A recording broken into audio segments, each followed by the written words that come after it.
third graders. Welcome to writing.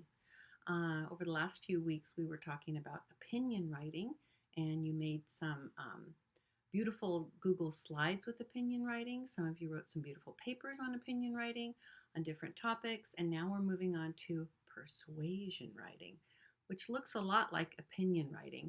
But in opinion writing, you're just stating your opinion with a few details to support it.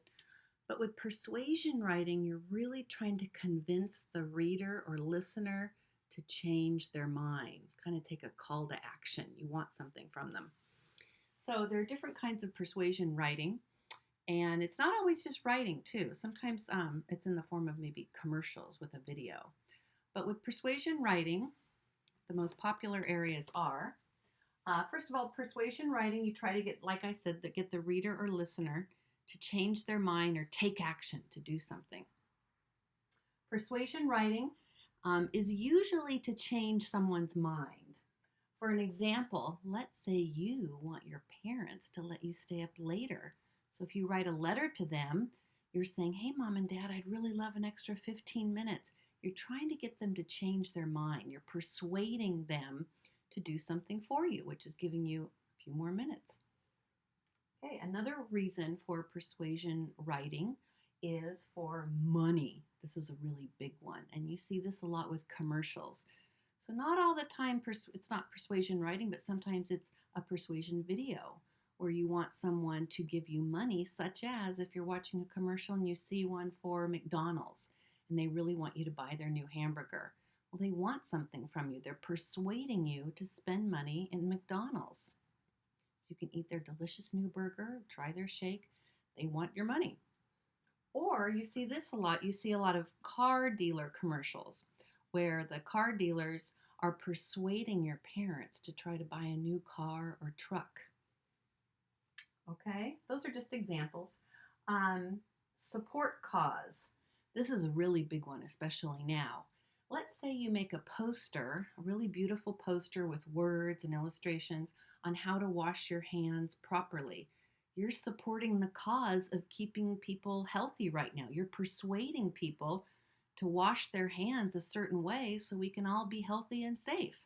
So persuasion writing really comes in handy in a lot of different ways to maybe change someone's mind, maybe to get money from someone. You see this a lot on TV. Or to support a cause to keep us healthy. So those are examples of persuasion writing.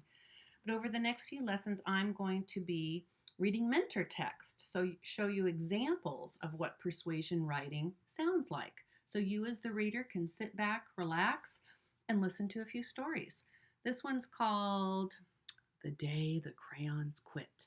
And I know some of you have heard this before, but just relax. Maybe you'll hear something different this time. This time you're really listening for how are the characters in the story trying to create change or persuade the listener, the reader, to do something.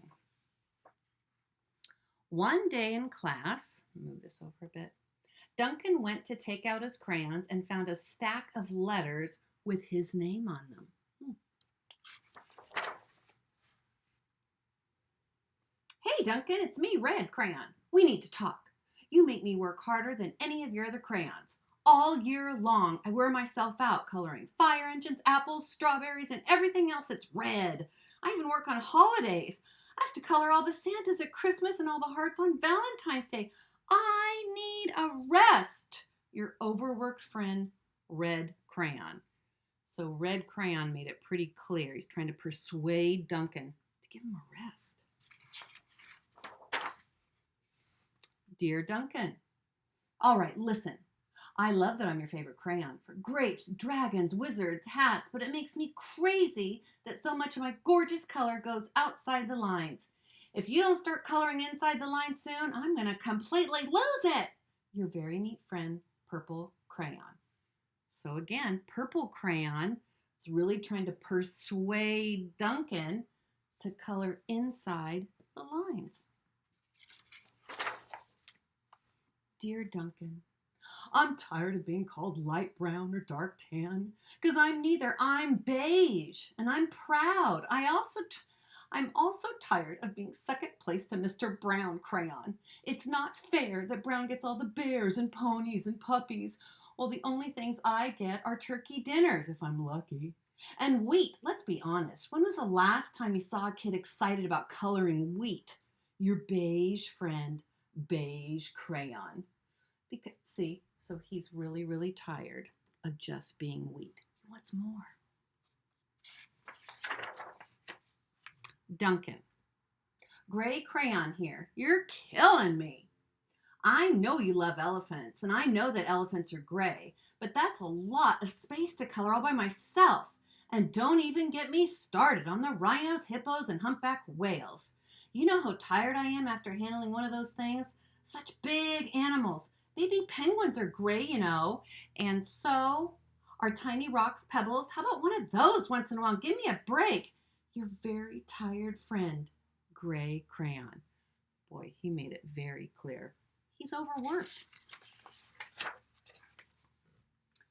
Dear Duncan, you color with me, but why? Most of the time I'm the same color on the page that you're using on me, white. If I didn't have black outline, you wouldn't even know I was there. I'm not even in the rainbow. I'm only used to color snow or to fill in empty space between other things. And it leaves me feeling, well, empty. We need to talk. Your empty friend, White Crayon. There's clues in the way that the crayons are signing their letters as to what's really bothering them. He signed the empty crayon. Hi, Duncan.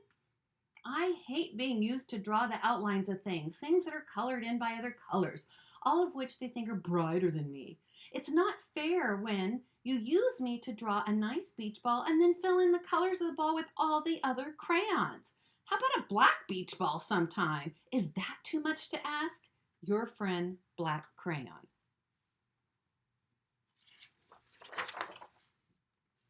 favorite color. Dear Duncan, as Green Crayon, I am writing for two reasons. One is to say that I like my work. Loads of crocodiles, trees, dinosaurs, frogs. I have no problems, and I wish to congratulate you on a very successful coloring things green career so far. The second reason I write is for my friends, Yellow Crayon, Orange Crayon, who are no longer speaking to each other. Both crayons feel they should be the color of the sun. Please settle this soon, because they're driving the rest of us crazy. Your happy friend, Green. So Green was actually really happy, not trying to persuade Duncan of anything. But at the very end of his letter, he did make a plea for Orange and Yellow. Wants some changes there. Dear Duncan, this one's kind of hard to read because it's in yellow. Yellow Crayon here. I need to tell you, Orange Crayon, that I am the color of the sun. I would tell him, but we are no longer speaking. And I can prove I'm the color of the sun too. Last Tuesday, you used me to color the sun on your Happy Farm coloring book. In case you've forgotten, it's a page 7. You can't miss me. I'm shining down brilliantly on a field of yellow corn. Your pal and the true color of the sun, Yellow Crayon.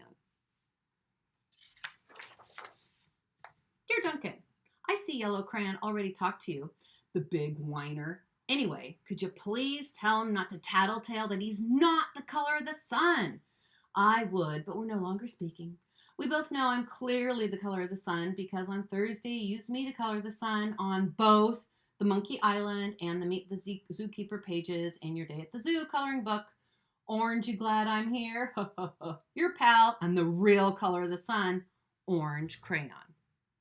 So you can see how persuasive yellow and orange are trying to be. Dear Duncan, it's been great being your favorite color this past year, and the year before that, and the year before that. I've really enjoyed all the oceans, lakes, rivers, raindrops, rain clouds, and clear skies. But the bad news is that I'm so short and stubby, I can't even see over the railing in the crayon box anymore. I need a break. Your very stubby friend, Blue Crayon.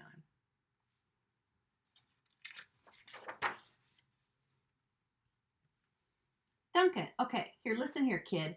You have not used me once in the past year, and it's because you think I'm a girl's color, isn't it? Speaking of which, please tell your little sister I said thank you for using me to color her little princess coloring book. I think she did a fabulous job staying in the lines. Now back to us. Could you please use me sometime to color in the occasional pink dinosaur or monster cowboy? Goodness knows they could use a splash of color. Your unused friend, Pink Crayon. Hey Duncan, it's me, Peach Color. Why'd you peel off the paper wrapping? Now I'm naked and too embarrassed to leave the crayon box. And don't you even have it? And I don't even have any underwear. How would you like to go to school naked? I need some clothes. Help! Your naked friend, Peach Crayon. Boy, you'd have to be pretty persuasive there. Well, poor Duncan just wanted to color, and of course, he wanted his crayons to be happy. And that gave him an idea. Then Duncan showed his teacher's new picture. She gave him an A for coloring. And you can see why. And an A for creativity. What a great story. Well, these crayons were trying to persuade Duncan to use them differently. Some wanted to be used more, some wanted to be used less, some wanted to be used in a different way. They were trying to change Duncan's mind and to be seen differently. So that's the end of the Persuasive Writing Lesson 1. But in the next video, I'll be reading more mentor text to you so you can get a feel for what persuasive writing looks like and sounds like. Thanks for listening.